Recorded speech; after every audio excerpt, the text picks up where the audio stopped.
హీరోగా తెలుగు సినిమా ఇండస్ట్రీలో నిలదొక్కునేందుకు అఖిల్ అక్కినేని చాలా కష్టపడుతున్నాడు. యాక్టింగ్, డాన్సింగ్, ఫైట్స్ ఇలా అన్ని అంశాల్లో అఖిల్ ది బెస్ట్ ఇస్తున్నప్పటికీ భారీ హిట్ సినిమా మాత్రం ఈ అక్కినేని అందగాడికి పడడం లేదు. అఖిల్ మిస్ అయ్యాడు.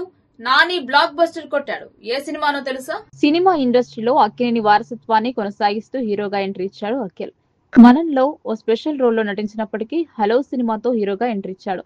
సినిమా నిరాశపరిచినప్పటికీ డాన్స్ లో ఫైట్స్ తో ఆకట్టుకున్నాడు. ఆ తర్వాత చేసిన మిస్టర్ మజ్ను కూడా కమర్షియల్ గా వర్కౌట్ అవ్వలేదు. అయితే బొమ్మరిలో భాస్కర్ దర్శకత్వంలో వచ్చిన మోస్ట్ ఎలిజిబుల్ బ్యాచ్లర్ తో ఓ మోస్తరు హిట్ అందుకున్నాడు అఖిల్. కానీ భారీ అంచనాల మధ్య రిలీజ్ అయిన ఏజెంట్ సినిమా బాక్స్ ఆఫీస్ వద్ద దారుణంగా ఫెయిల్ అయింది.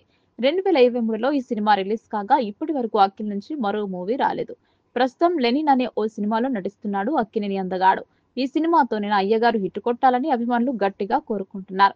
కాగా సినిమా కథల విషయంలో కూడా అక్కినేని అఖిల్ కొన్ని తప్పుటడుగులు వేస్తున్నాడని సినిమా విశ్లేషకులు అభిప్రాయపడుతున్నారు. ఎందుకంటే గతంలో తన దాకా వచ్చిన 2 బ్లాక్ బస్టర్ సినిమాలను అఖిల్ అనవసరంగా వదులుకున్నాడట.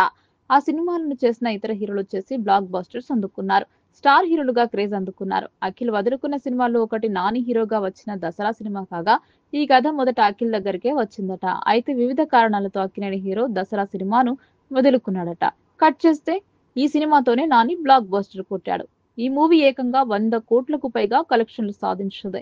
ఇక అఖిల్ మిస్ చేసుకున్న మరో సినిమా కిరణ్ అబ్బవరం హీరోగా నటించిన ఈ మిస్టరీ థ్రిల్లర్ మూవీ కూడా మొదట అక్కినేని హీరో దగ్గరికే వచ్చిందట.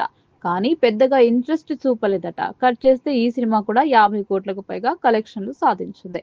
కిరణ్ అబ్బవరంకు బ్లాక్ బస్టర్ ఇచ్చింది. ఒకవేళ అఖిల్ ఈ 2 సినిమాలు చేసి ఉంటే అతని కెరీర్ ఫుల్ స్పీడ్ లో ఉండేదేమోనని అనిపిస్తోంది. ఇక లెనిన్ సినిమా విషయానికి వస్తే ఇందులో మొదట హీరోయిన్ గా శ్రీలీలను తీసుకున్నారు.